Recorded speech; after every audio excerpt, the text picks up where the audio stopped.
Hello students, today we understand class 3rd science term third chapter second light sound and force। इस chapter में हम light sound और force के बारे में समझेंगे। Our topics are light shadow sound and force. ये जो टॉपिक्स हैं इन टॉपिक पे हम आज डिस्कस करने वाले हैं। Fill in the blanks. The sun give us, सन से हमको क्या मिलता है ना। आपको ये ब्लैंक दे रहा, स्पेस दे रहा है कि यहाँ पे बताना है कि सन से आपको क्या मिलता है। Second, we apply blank to move our bicycle. इसका मतलब आप आपकी बाइसिकल को चलाने के लिए क्या अप्लाई करते हो आप, वो आपको बताना है यहाँ पे। Third, a drum produces blank when we play on it. Drum जो होता है बजाने का, उसको जब आप बजाते हो तो वो क्या प्रोड्यूस करता है, उसको आपको यहाँ पे बताना है। ठीक है, ये जो फिल इन द ब्लैंक्स है ये आपको करना है। तो सबसे पहले हम बात करते हैं सन की, सॉरी लाइट की, कि लाइट क्या होता है। Light help us to see things in our surrounding. Light जो होती है वो हमको देखने में मदद करती है, हमारे आसपास की जो चीज़ें होती हैं उनको। यानी कि बिना लाइट के हम हमारे आसपास कुछ भी नहीं देख पाते हैं। We see things in the light. हम कोई सी भी चीज़ अगर देख पाते हैं तो वो सिर्फ लाइट के कारण। We can not see things in the dark. अंधेरे में हम कोई सी भी चीज़ नहीं देख पाते हैं। The sun is the main source of light on the earth. हमारी अर्थ पे सन जो है वो क्या है, मेन सोर्स ऑफ लाइट है। क्योंकि आप देख सकते हैं दिन में जो उजाला रहता है वो किसकी वजह से रहता है, सन की वजह से, है ना। और फिर जो नाइट में जो उजाला रहता है वो किसकी, स्टार और मून की वजह से। बट ये भी इनके पास जो लाइट है स्टार और मून की, ये किसकी लाइट है, सन की ही लाइट है। वो क्या करते हैं, दिन में उसको एब्जॉर्ब कर लेते हैं और रात में उसको रिफ्लेक्ट कर देते हैं लाइट को। Candles, bulbs, tubes, torches and fire are also give out light. Same जिस तरीके से सन से हमको लाइट मिलती है उसी तरीके से कैंडल हुआ, बल्ब हुआ, ट्यूब्स, टॉर्चेस, फायर, इन सब से भी हमको लाइट मिलती है। Firefly and glowworms are giving things that give out light. Objects that give out light are called luminous object. वो ऑब्जेक्ट्स जिनसे इस तरीके से जो ऑब्जेक्ट लाइट्स देते हैं, है ना, वो क्या कहलाते हैं, ल्यूमिनियस ऑब्जेक्ट कहलाते हैं। जैसे कि कुछ इंसेक्ट भी होते हैं जैसे कि फायरफ्लाई, इसका भी, ये भी क्या करती है, लाइट प्रोड्यूस करती है। ग्लो वार्म हुआ, ये भी क्या है, इंसेक्ट है जो कि लाइट प्रोड्यूस करता है नाइट में। Object like books, table, balls, beds, chairs and pencil do not give out light. कुछ ऑब्जेक्ट्स लाइट नहीं देते हैं, वो क्या कहलाते हैं, नॉन लुमिनियस ऑब्जेक्ट। जैसे कि बुक हुआ, table, ball, bed, chair, pencil, ये सारे क्या है, नॉन लुमिनियस ऑब्जेक्ट है। ये यहाँ पे देख के रखे, देखो, chair, table, book, bag, football, bed, ये सारे क्या है, नॉन लुमिनियस ऑब्जेक्ट है। अब अगला हमारा आता है शेडो। शेडो यानी कि परछाई। Light travels in a straight line. हमने ये तो पढ़ रखा है कि लाइट जो होती है वो स्ट्रेट लाइन में ट्रेवल करती है। When an object block the path of the light, the shadow of the object is form. किसी भी ऑब्जेक्ट के ऊपर जब लाइट गिरती है तो उसकी एक शेडो बनती है। You can observe your shadow on the road when you walk. आप आपके खुद की शेडो देख सकते हो जब आप रोड पे चलते हो, है ना। तो सनलाइट आपके ऊपर गिर रही है तो जिसके कारण आपकी शेडो रोड पे बन रही है। Your shadow is short at noon. जैसे जैसे नून होता जाएगा वैसे वैसे आपकी जो शेडो जो है वो छोटी होती जाती है। It is very long in the morning and in the evening. ये मॉर्निंग में और इवनिंग में आपकी शेडो जो है वो लंबी बनती है। You can also observe shadow of the trees and the buildings. आप ट्रीज की और बिल्डिंग वगैरह की भी शेडो देख सकते हो या फिर एनिमल्स की भी देख सकते हो। The trees leaves block the sunlights, so the shadow of the leave is form. Peoples animals rest in the shadow of the tree. अब क्या होता है कि ट्री जो होते हैं वो क्या करते हैं, उसकी शेडो जो बनती है सनलाइट के कारण, उसमें जो एनिमल्स होते हैं उस शेडो में यानी कि छाँव में, उसकी छाँव में जो बर्ड्स और एनिमल्स होते हैं वो रेस्ट करते हैं। Shadow are also formed in the space. Shadow जो होती है वो स्पेस में भी बनती है। The earth moves around the सन, अर्थ जो है वो किसके आसपास घूमती है, सन के आसपास, यानी कि सूर्य के आसपास हमारी पृथ्वी जो है वो घूमती है। The moon moves around the earth, और मून जो है वो हमारे अर्थ के आसपास घूमता है। The situation occurs when the sun and the moon, sun, the earth and the moon all three comes in a straight line. एक सिचुएशन ऐसी भी बनती है जिस टाइम पे सन, अर्थ और मून तीनों ही एक स्ट्रेट लाइन में दिखाई देते हैं। अर्थ in such a situation, either the earth or the moon block the sunlight forming shadow. Such a situation is called eclipse. इस कंडीशन में क्या होता है कि सारे एक लाइन में आ जाते हैं, है ना। तो ये सिचुएशन जो होती है क्या कहलाती है, इक्लिप्स कहलाती है। एन इक्लिप्स में भी सोलर इक्लिप्स और लूनर इक्लिप्स।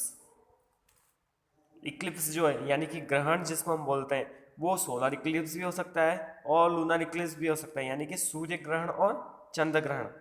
अब सोलर इक्लिप्स क्या होता है और लूनर इक्लिप्स क्या होता है, इसके बारे में हम बात करेंगे। ये देखो, आप देख सकते हो, अ सोलर इक्लिप्स यानी कि अर्थ, मून और सन तीनों एक ही लाइन में है ना। ये क्या कहलाता है, solar Eclipse. A solar eclipse occurs when the moon blocks the light of the sun falling on the earth. Solar Eclipse क्या होगा कि जो लाइट सन की अर्थ के ऊपर गिर रही है वो उसको कौन ब्लॉक कर देगा, मून, यानी कि मून जो है वो सन और अर्थ दोनों के बीच में आ जाएगा। The shadow of the moon is formed on the अर्थ। इस कंडीशन में मून की जो शेडो है वो किस पे बनेगी, अर्थ पे बनेगी। People is in this shadow can not see the सन। इस शेडो के कारण पीपल जो है वो सन को नहीं देख पाते हैं। ये सिचुएशन है सोलर इक्लिप्स की, है ना। ये सोलर इक्लिप्स है। और लूनर इक्लिप्स क्या होता है, और lunar Eclipse occurs when the earth block the light of the sun falling on the moon। इस कंडीशन में क्या होगा, अर्थ जो है वो क्या करेगी, जो लाइट मून के ऊपर गिर रही है उसको क्या कर देगी, ब्लॉक कर देगी, यानी कि मून और सन के बीच में अर्थ आ जाएगा। इस सिचुएशन को क्या कहेंगे, लूनर इक्लिप्स कहेंगे। The shadow of the earth is formed on the moon. तो इसमें अर्थ की जो शेडो है वो मून के ऊपर बनती है। People in this shadow can not see the moon. तो इस शेडो के कारण पीपल जो है वो मून को नहीं देख पाते हैं, ठीक है। तो ये था सोलर इक्लिप्स और लूनर इक्लिप्स, यानी कि सूर्य ग्रहण और चंद्र ग्रहण। नेक्स्ट हमारा आता है साउंड। साउंड क्या होता है, वी हैव ईयर्स, हमारे कान हैं, है ना। We hear sound with our ears, हम हमारे कानों से आवाज़ को सुनते हैं, यानी कि ध्वनि को सुनते हैं। We hear many sounds produced by the humans, animals, vehicles और अदर थिंग्स। हम क्या करते हैं, जो अलग अलग चीज़ों से, जैसे कि ह्यूमंस के द्वारा साउंड प्रोड्यूस किया जाता है, एनिमल्स से, व्हीकल्स से और भी बहुत सारी चीज़ों से साउंड प्रोड्यूस किया जाता है, उसको हम सुनते हैं। Chirping of the birds, ringtones of the phones, horns of the vehicles and the crying of the babies all are sound। जैसे कि आपने देखा होगा, जो बर्ड्स जो होते हैं, पक्षी जो होते हैं वो चिल्लाते रहते हैं, है ना, वो उनकी आवाज़ें निकालते रहते हैं। आपके मोबाइल की रिंगटोन बजती है, वो साउंड है। हॉर्न्स हो गए व्हीकल्स के, यानी कि बस, बाइक और ट्रेन वगैरह के हॉर्न जो होते हैं वो, या फिर एक बच्चा अगर रोता है वो भी क्या है, साउंड है। We have a voice box in our throat to produce sound। हमारे गले में क्या होता है, वॉइस बॉक्स होता है जिसके कारण हम साउंड प्रोड्यूस कर पाते हैं। साउंड में भी प्लीजेंट और अनप्लीजेंट। साउंड जो है वो प्लीजेंट भी हो सकता है और अनप्लीजेंट भी हो सकता है। अब प्लीजेंट और अनप्लीजेंट साउंड क्या होता है, pleasant sound make us feel happy. Pleasant sound जो होता है वो धीमी गति का जो साउंड होता है उसको प्लीजेंट साउंड कहा जाता है। उसको जब आप सुनते हो तो आपको अच्छा लगता है। चीपरिंग of the birds and the music are the pleasant sound. जैसे जो पक्षियों की जो आवाज़ होती है वो, या फिर जो म्यूजिक आप सुनते हो वो, ये क्या है, pleasant sound. Musical instrument are used to produce music.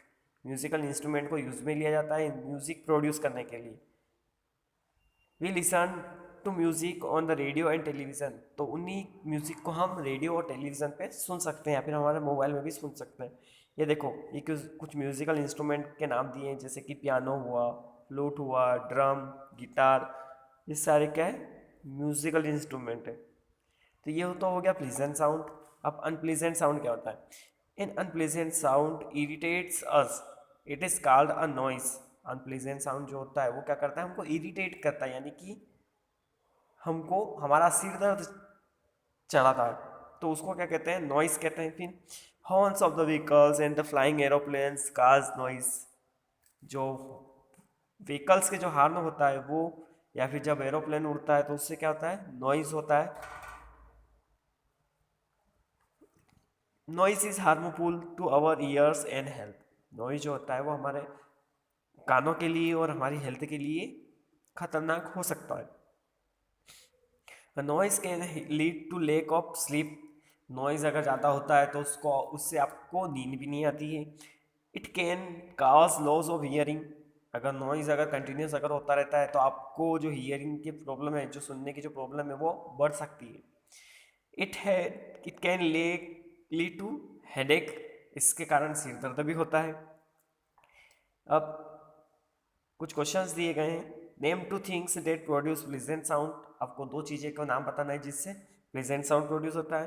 फिर name two things that produce unpleasant sound, और दो ऐसी चीज़ें बताना है जिनसे अनप्लीजेंट साउंड प्रोड्यूस होता हो। अगला जो है हमारा वो है फोर्स। अब फोर्स क्या होता है, वी पुश और पुल अ डोर टू ओपन इट। हम क्या करते हैं, दरवाजे को खोलने के लिए या तो उसको खींचते हैं या फिर उसको धक्का देते हैं, है ना। दिस पुश और pull is called a force. ये जो हम खींचते हैं या फिर धक्का देते हैं इसी को क्या कहते हैं, फोर्स कहते हैं। We apply a force on object to do work. हम किसी भी ऑब्जेक्ट को के ऊपर हम फोर्स कब अप्लाई करते हैं, जब उस कार्य को हमको करना होता है। किसी भी कार्य को करने के लिए हम उस चीज़ के ऊपर फोर्स अप्लाई करते हैं। We apply force on a ball to kick it. जैसे बॉल है, आप खेल रहे हैं, है ना, तो फुटबॉल को आप क्या करोगे, किक मारोगे, तो उसमें भी आप क्या कर रहे हो, उसके ऊपर फोर्स अप्लाई कर रहे हो। We apply force on the clay to change into a toy. जैसे आप मिट्टी से खिलौने बनाते हो, तो उसमें भी आप उस मिट्टी के ऊपर क्या कर रहे हो, फोर्स अप्लाई कर रहे हो, तब जाके उस पर उसके खिलौने बन रहे हैं। तो ये कुछ सिचुएशन थी जिसमें आप क्या करते हो, फोर्स अप्लाई करते हो। जैसे इफेक्ट्स ऑफ फोर्स नीचे दे रखे हैं। A force can move an object. Force से क्या होगा, किसी भी ऑब्जेक्ट को मूवमेंट कराया जा सकता है। A force can stop an object.